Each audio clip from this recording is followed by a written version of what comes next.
Okay. Well, just by way of briefing, well, first of all, how was lunch? Was lunch good? Thumbs up, sideways? Okay, many thanks to Chris McKinley. Let's give her a big round of applause. I don't know if she's here, but I'll tell her we clap for her. Jeff Hymas came to us last year. He was working for the National Center for Constitution Studies. Is that right? Close enough. He was doing Constitution education around the Intermountain West. He's been a teacher his whole life, as well as a businessman. He has a lot of work that he's done with videos online, training youth especially, but others to understand the Constitution's provisions. He taught 7th grade last year. We have asked him to teach 11th grade this year. The curriculum is very similar, and we want to expose some more of our upperclassmen to his spirit, energy, and intellect. And without further ado, we give you Jeff Hymas and the 7 Principles Broadway style. All right. So I want to see if I'm normal or not. Last year I got an email from Blaine, the assistant principal, and he said, hey, Jeff, we want you to do a little presentation on the 7 principles, something like 5 to 10 minutes, just, so we get to know you, who you are. And so my little brain says, oh, cool, maybe I can get up and stand in front of people and sing and dance because I don't like doing that. Has anyone ever gone through that weird, you're like, what am I doing? And I'm standing up here, as I'm driving, they hired me, I think you guys hired me on August 15th last year. So as I was driving down from Star Valley, I came up with this in my head as I was driving. I show up, I stay the night at Ty Crossey's house, and I'm still working on these posters the morning of. He's like, what are you doing? I'm like, I'm not totally sure, but I think I'm going to do some of these posters. So and I get wrapped into it again here. Okay, so a couple rules on this. The first rule is participate or die. And that's a real rule. Hate to break it to you. You will participate or you will die, because if I'm up here doing this dying, you've got to do it with me. Okay, rule number 2. White means I sing, and I'll try to do it on key. Pink means everyone sings. Okay, so you'll be looking at little things. You'll look at little these words here, and you'll be singing when it's pink. Third rule, I have 7 groups. I need a volunteer from each group. I need a group 1 here. This is you guys, just this little corner. So volunteer, thank you, Ty, for volunteering. Group number 2, come down here, please, and hold up your sign. Hold up the sign so you can see. Group 2 is kind of like this group. Up to Josie and that side. Yes, there. You're group 2. And can someone volunteer to hold my sign? Amanda, thanks for volunteering to hold that sign. Group 3 is this group, kind of down the middle, but more like rightish. Yeah. We won't hold you accountable if you're in the wrong. Bethany, thank you for volunteering for group 3. Oh, you are? You're now in group 3 as the volunteer. Group 4. My aide, Lindsay, come on up here. She's the very edge of group 4. Ooh, I'm running out of. So she's the very edge. 4 is a nice sliver because we're going to run out of people here. You're you're number 4 here. You can stand up here. You can stand down there, I guess. Okay. And group 5 is kind of this group right here. And I need Disha. Disha's the one who called me and said, hey, Jeff, they got a teacher opening. You might want to apply for it. I think she called me like on August 2nd, and she's the one who got me here, so we'll pay her back. And then group 6, wow. 7's going to be sparse. We're going to have to divide 2 again? I don't know about this. Okay, so you 4 are group 6. Sing loud or die. Jake. Mr. Ernest, our new teacher this year, he's going to be awesome. I went to a writing camp with him. Okay, group 7. Rebecca. You're up. Okay. Now, there's 7 groups. Each group has their own special red word, and I've written it out for you. This is your red word. And the rule on the red word is that when your red word comes up that's underlined, your group has to stand up and yell it. You can't just say it or sing it. You have to stand up and yell it. Yep, so put your stuff down, get on the edge of your seat, okay? You have to stand up and yell it, okay? So we're going to practice. Group 1. Group 2. Yeah, all right. Group 3. Group 4. 5. 6. Wow, that was good. 7. You, not ooh, you. Ooh, you. Okay. So we're going to practice. So here's an example. These are white words. What happens in the white words? I sing, choose the right when a choice is placed before you.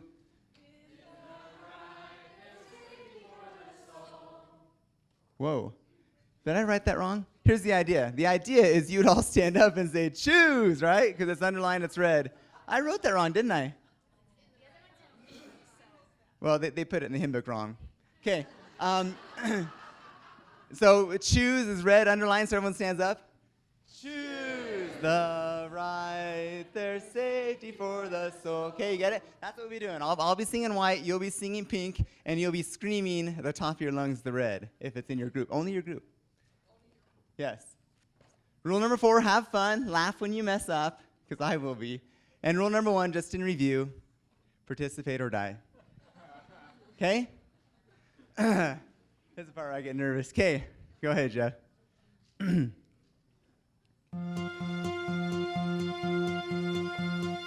Let's start. Is that it? A very good place to start. When you read, you begin with. When you learn, you begin with liberty. Liberty. There are 7 principles of liberty. Liberty. Liberty has 7 principles. Let's see if you can make this a little bit easier. Divine identity. Gov. I must self-govern me. Character to be like him. Conscience, sacred property. Family, church, and government. Bless others with liberty. Get ready, group 1. Unity is heaven sent. That will bring us back to div.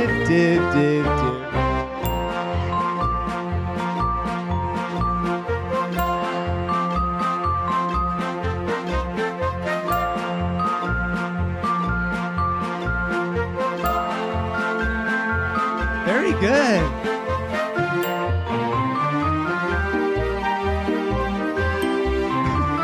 Good job, small group.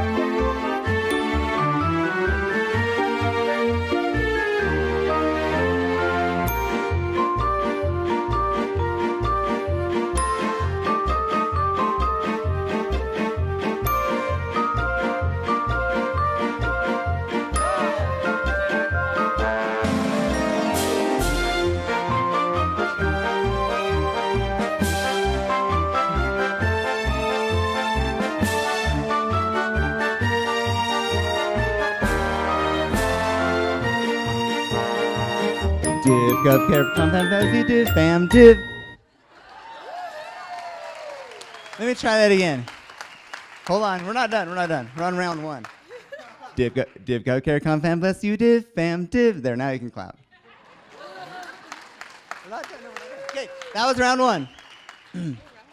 This is advanced placement do re mi. You're now in AP. You've graduated, and we're going to do. You know how the song goes, right? There's like the background and there's the melody and the harmony. We're going to do all that. We're going to kind of incorporate the whole deal here. Okay. So I can't remember if I'm supposed to tell you about something in this next part. If I didn't tell you about it, please do what I was supposed to tell you to do. Fair warning. Remember rule number 1. Okay. Go ahead. Now, children, div, gov, care, con, and so on are only the tools we use to explain liberty. Once you have these principles in your head, you can understand a million things by applying them, like this. Fam, div, bless, con, care, div, gov. Can you do that?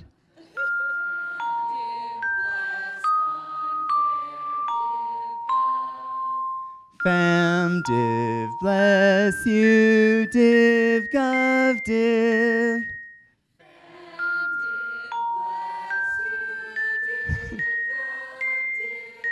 Now put it all together.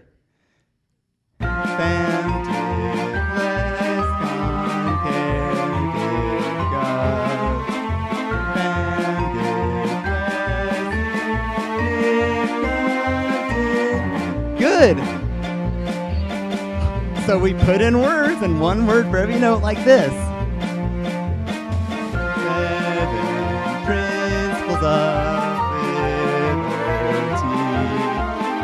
are what make us truly free. Together! Principles up, principles up.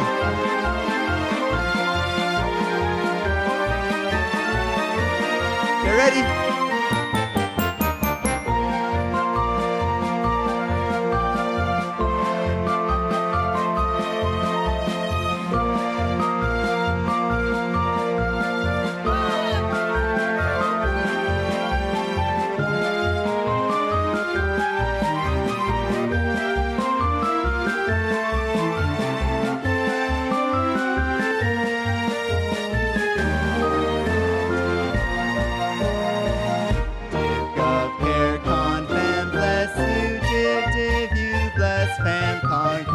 Stop! Round two. Okay, so this represents the pace we've been going at. Dun, dun, dun. We're going to start. You guys know how the song goes, right? It starts going. Okay, that's where we're going next. So this is not AP Do Re Mi. It's AH, American Heritage Do Re Mi. This is where it gets crazy. And this is the part where, I don't think I forgot anything on the last one. This one's for sure the part I'm going to forget to tell you to do something, because I really don't know how this part goes. Okay. Yeah, okay, so this one, so it's like, thank you. Div, care, fam, fam. Okay, we're going to do that to music. But then it goes faster, right? So we're like, div, care, fam, gov, con, bless you. Div, care, fam, gov, con, bless you. Okay, and then you provide the background while I go off on a solo. Okay, so you just keep the same pace. Now, these are, yes, these are, you'll notice these are underlined in the red. Okay. So every time yours comes up, group leaders, please make sure your group's standing and take names and notes of those who aren't. Okay. And I'm not sure if I'll get my solo right. I know it won't be in the right pitch. I'm not sure if we'll be along with the music, because I forgot to practice this part. It's been like 6 months since I practiced this. Okay. I think we're ready. Fam, gov, con, bless you. Div, care, fam, gov, con, bless you. No ability, that make us truly free. No, hold on. I can't remember this part. This is the part you improvise. Character to be like him, such a sacred property. Bless others with liberty. Unity is heaven sent, and we bring principles of liberty. Let's go slower. Make us free. Oh, this might.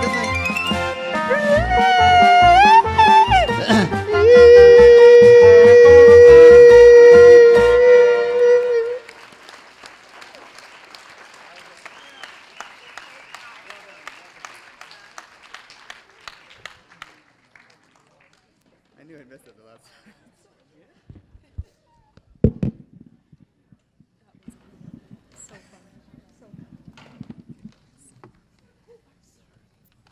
What a way to learn those. I am so glad.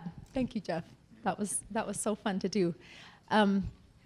It helps so much to just have them in your head. So this is exactly what we needed, I think. Wonderful. We will now move on to principles 5, 6, and 7.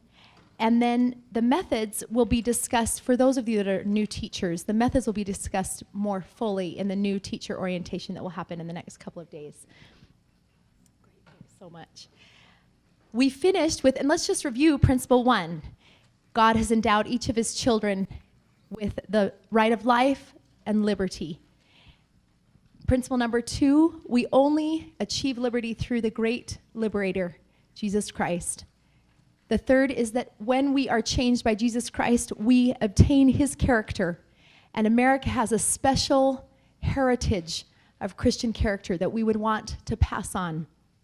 And then number 4 is the principle of conscience being our most sacred property, that which enables us to attain liberty and which must be protected for all individuals. Number 5 is one of my favorites. This highlights what are the core central things that must be in place in order for liberty to be attained in the civil realm as well as in the personal realm. It applies in both. Personal and civil liberty depend upon the protection and vitality of 3 realms: the family, religion and its expression, and civil government. That is to say, we cannot have civil and personal liberty without the protection of these 3 realms. It depends upon them. The next section goes on to highlight what specific aspects need to be held in place for civil government in order to protect liberty. Internal restraints within civil government, such as representation, separation of powers, and federalism, having a division between state and federal government, are necessary to temper the exercise of governmental power. These internal restraints protect the things God cares so much about. Accountability, which is highlighted as the key blessing that comes from the Constitution and the Doctrine and Covenants, that enables us to be accountable as individuals before God.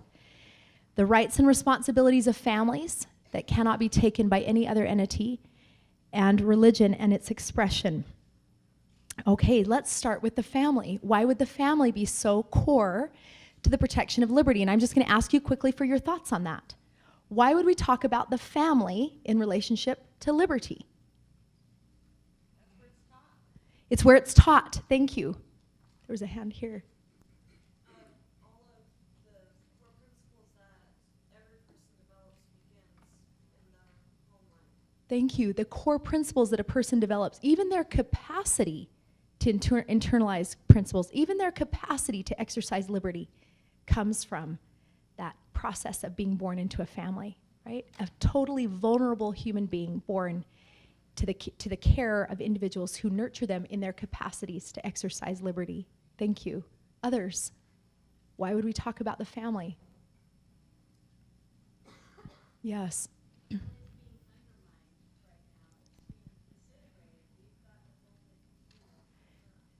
That how important the family is, right, for our society to function. In fact, this beautiful statement, this is from teachings from the church. It comes from the Divine Institution of Marriage, which is the church's document that articulates our belief about marriage that can be used in discussions with people not of our faith. Okay, so it's not a proclamation, it has secular reasoning in it, you might say. This is the conclusion: strong, stable families headed by a father and mother are the anchor of society. And then this statement about marriage: traditional marriage increases the likelihood that children will be able to form a clear gender identity, with sexuality closely linked to both love and procreation. By contrast, the legal recognition of same-sex marriage may over time erode the social identity, gender development, and, look at this last part, the moral character of children. One of the things that's been most striking to me in evidence about divorce is how it's connected to a child's capacity for faith. We talk a lot about this millennial generation leaving religion. One of the main reasons that has happened is because family structure has not remained intact for so many children. And it's almost like one immediate response for a child who undergoes divorce of their parents is to question faith in anything. Why would that be? Because this relationship that is their being, that defines their being, by being ruptured, would of course rupture within the capacity for trust in something higher than oneself. Does that make sense? Powerful influence families have on the capacity to both exercise agency and attain the liberty that's desired. We have right now in our middle America, we call it middle America, where out of wedlock. Middle America is not the lowest. The lowest socioeconomic level is defined by not completing high school. Middle America is defined by some college, usually, but not graduating from college. Among that group, that's where we've seen the biggest increase in out-of-wedlock childbearing and the greatest decrease in marriage. So we have a tremendous percentage of children growing up outside an intact marriage with their own mother and father. That has tremendous ramifications for the capacity of children to both internalize and exercise agency, freedom, liberty, to obtain it. Family is core. The second piece is religion and its expression. In the US Code, it states, the right to freedom of religion undergirds the very origin and existence of the United States. It is America's first freedom and the cornerstone of democracy. And you have probably heard or read Elder Oaks and Elder Christofferson articulate this so well. What does freedom of the press, freedom to assemble, freedom to do all of the other rights articulated in the Bill of Rights mean without the freedom to follow one's beliefs? Without religion being that core freedom, it is the first freedom because it undergirds every other freedom. What would they mean if we could not express according to our own beliefs, according to our conscience, live according to that? We cannot lose the influence of religion in our public life without seriously jeopardizing all of our freedoms. And so Elder Oaks concludes, religious teachings and religious organizations are valuable. And his talks articulate powerfully why that is. They are behind the great movements. It was religion that was behind emancipation. It was religion that was behind Wilberforce's efforts in England in terms of emancipating the slaves. It is religion that has been behind the core movements for human dignity at all times throughout history. We cannot lose that influence. And so he would say religious teachings and religious organizations are valuable and important to our free society and therefore deserving of special legal protection. What does life mean without the right to exercise one's conscience, to live according to one's conscience? What does freedom mean without that? Our founders knew that was core to all other freedoms.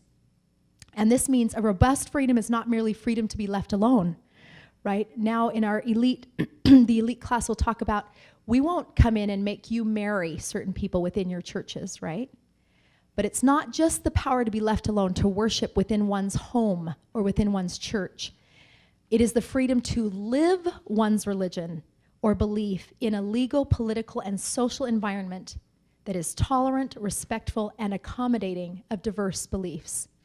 Our children have to understand these principles deeply, as you know. Third, it depends, our freedom, our liberty depends on restraints on government. Those key restraints are representation, where we elect people who would then represent us in doing work, democratic work for us.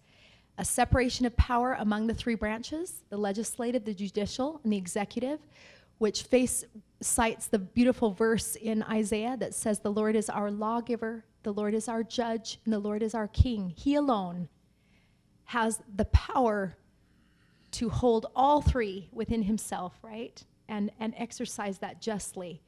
But as the founders knew, we had to create three separate branches that would check and balance one another in the exercise of power. And that would be at the federal level as well as the state level, a separation of powers. And then federalism. Some people will say the greatest distinction among those nations that have, in a sense, copied much of our Constitution in their own, and yet these nations look different from ours in terms of the liberty that their citizens enjoy, is because there is not a strong federalism where certain powers are reserved to the states and certain powers are reserved to the federal government in order to keep government closest to those, the decision-making power of government closest to those who are affected by it. I hope I'm not losing anyone in this. But there has to be robust protections for states to manage their own issues and robust protections for counties and cities to manage their own issues close to the people, that is not to be interfered with by the federal government, by the national government, in order to protect liberty better for people. and that very different than Mexico. The U.S. is different than Mexico in the strength of our state powers, even though our constitutions look very similar. Protecting the strength of the state is very important for liberty. So these three things, the family, religion and its expression, and specific restraints on government that are inherent to our Constitution, are critical to protecting liberty. Do you have any questions about those three things? Chris-Ann? And I don't remember the verse. I think it's, someone might remember the verse. I'll send it to you. Yes, the Lord is our lawgiver, the Lord is our judge, and the Lord is our king. Those three distinctions right there. In theory, that sounds good, that the local people will support liberty more, but then you think of the Jim Crow laws or the civil rights, any of that, it wasn't, it took a strong federal government Yes, coming in to say, local governments, you can't do this. yes. So I'm trying to see how that correlates with a true principle of, are we saying it's always best to have the local government protected from federal interference? You've raised really powerful questions that Abraham Lincoln dealt with incredibly, right? I mean, this was his great, he couldn't emancipate the slaves. He didn't feel like that was the just use of constitutional power, right? These are very difficult questions until he did believe that that was the right thing to do. And, and I think those are questions that we grapple with a lot. Now, that's why I think many felt like the Bill of Rights was so central, it had to be there in order for states to ratify the Constitution. And Jim Crow laws deal with those, right? Those Bill of Rights that the Constitution is meant to protect for all citizens against the states, if you will, right, if need be. But these are difficult questions that we have to grapple with. In a democracy with the right principles undergirding it, we can come to better solutions. Yeah. Yes. Isaiah 33:22. Thank you so much. Yes.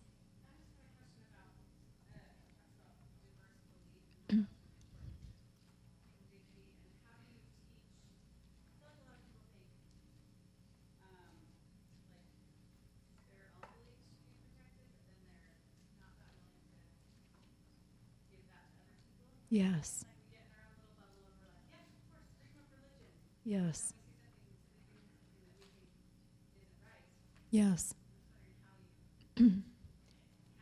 You've raised a really important question. I don't know of any other conservative faith than our church that has really advocated a fairness for all perspective when it comes to issues of gender, right? And I think the fairness for all paradigm depends on two things.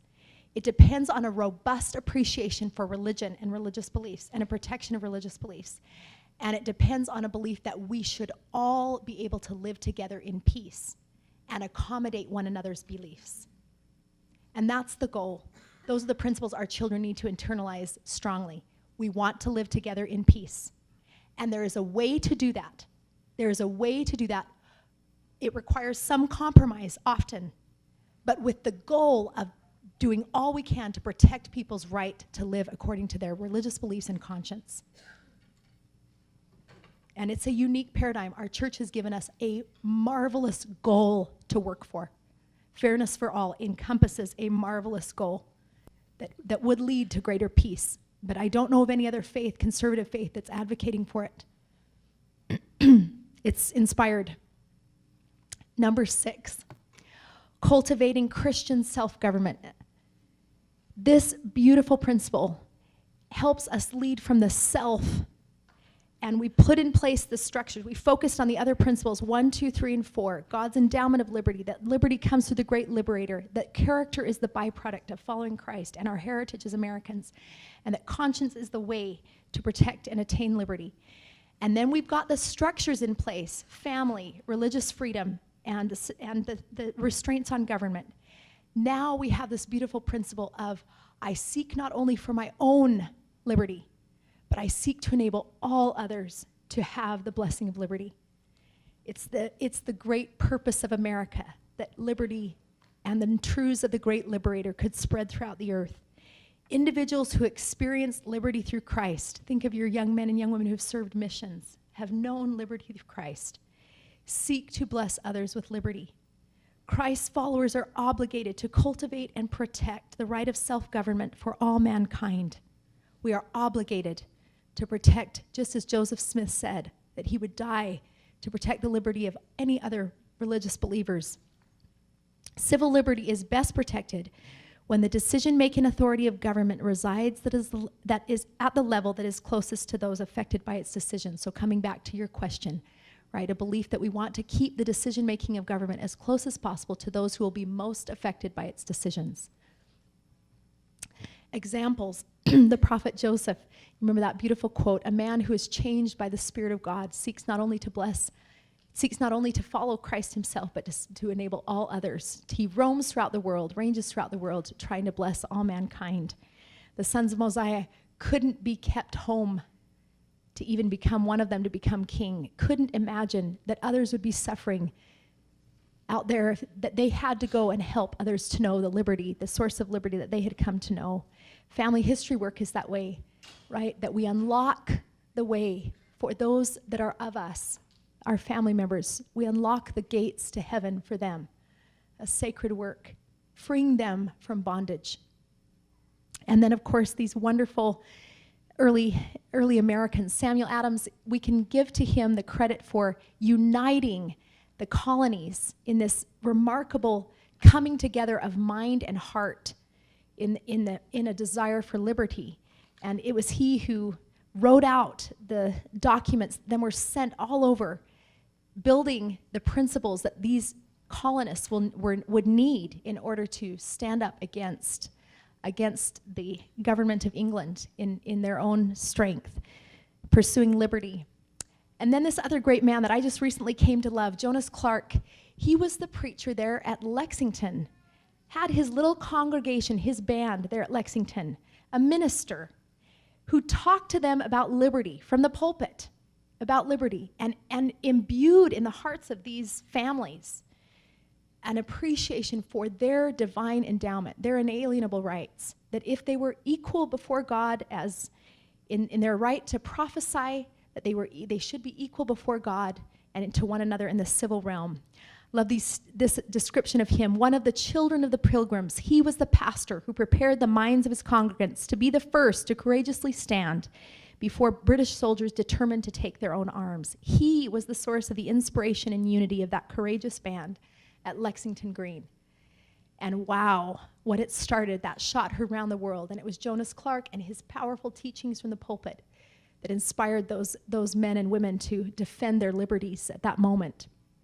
And then I can't not mention Joseph Warren. As a 5th grade student, Mrs. Cornell would talk to us about Joseph Warren. I came to love him then. The first kind of great loss of the revolution, killed at Bunker Hill, a doctor who'd been admired by the Adams and everyone in that area, this wise man. He gave this remarkable speech before his death. On you depend the fortunes of America. You are to decide the important question on which rests the happiness and liberty of millions yet unborn, as if he could see us here in 1775. That is the indispensable duty which we owe to God, our country, ourselves, and posterity, by all lawful ways and means in our power, to maintain and preserve those civil and religious liberties for which many of our fathers fought, bled, and died, and to hand them down to future generations. I think of Joseph Warren as a prophet of liberty, telling us this is worth giving all. And he inspired so many in that area to continue to fight for liberty. They could pass on those freedoms to their children. A remarkable man who lived according to this principle. Then this last principle, number 7, we experience a fullness of liberty only through unity with God and man. It's the quest, right? Whenever the gospel is brought on the earth, what do they want to do? From Adam to Enoch to Joseph Smith, that Zion could be established on the earth, that we could live together in a certain way as one, and that is what enables a fullness of liberty. The ultimate purpose of God's plan of happiness is to enable us to experience a fullness of liberty. This is possible only through unity with God, our families, and our fellow men. As we experience the uniting, the atoning within that word itself, at one, the at-oneing power of Jesus Christ. Uniting as self-governed individuals enables and strengthens, and here's our focus on the civil realm, enables and strengthens civil and personal liberty and magnifies the potential of all. I've described what it was like to teach in China and have students first be exposed to the ideas of free market.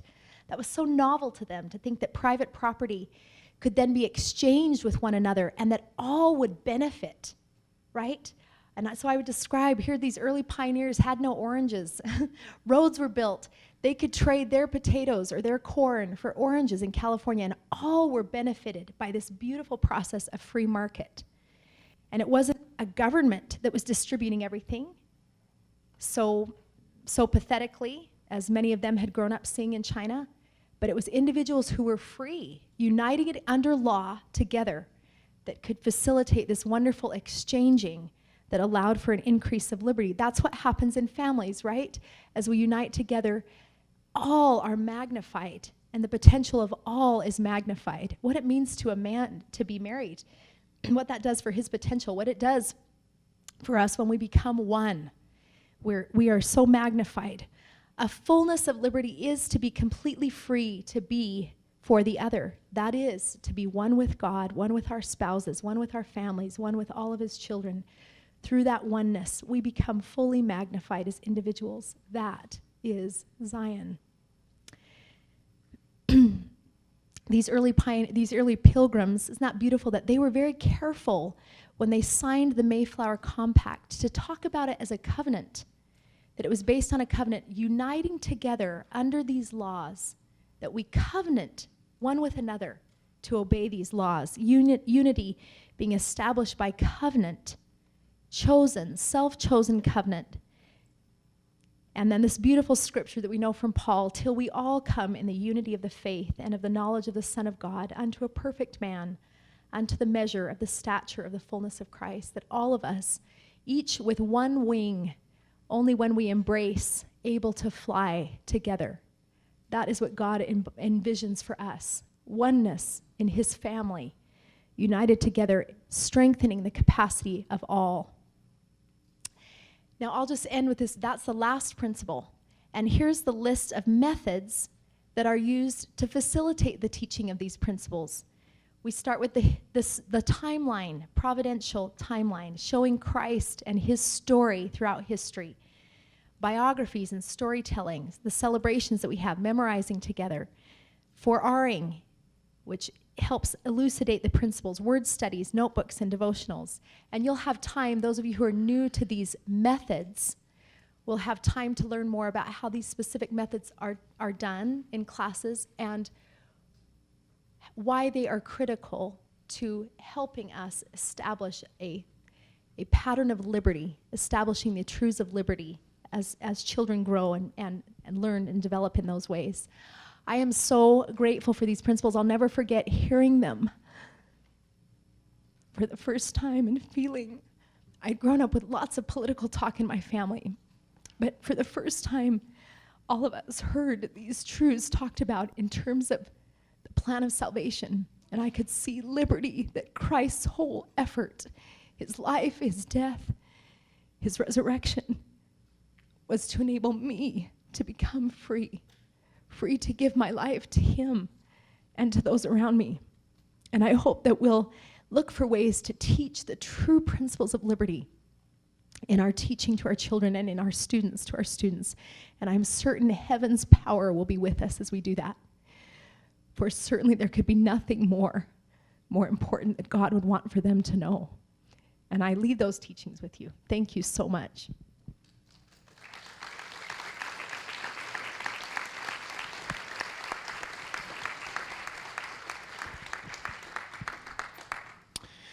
Okay, we are going to take a break in just a minute, but before we go to our breakouts, I just want to say about Jenet. Jenet returns every year and has for as long as I've been here to teach this segment on the 7 principles of liberty. She is an example of the fruits of an American heritage education. And in the feedback that we get every year, it's overwhelmingly positive that this presentation that we receive from Dr. Erikson is one that is just deep and rich in content and spirit and seeds of thought that grow, they take root over time. Each time I hear this, I have new thoughts and feelings about how to teach liberty better. And we ask our teachers to listen to this one over and over and over again. Teachers, raise your hand if you've heard it before, but you still heard something that is taking it to another level. I feel that way. And what happens to us as teachers as we continue to cultivate these principles is it comes out in practice. It comes out when there's a discipline situation. It comes out when there's a conflict of relationship in the class. It comes out when there's a policy question. It comes out when we're drafting our classroom constitutions. This liberty worldview driven by agency and accountability within God's law. It's a beautiful thing. Jenet, thank you. Let's give her another big round of applause for being such a source of inspiration.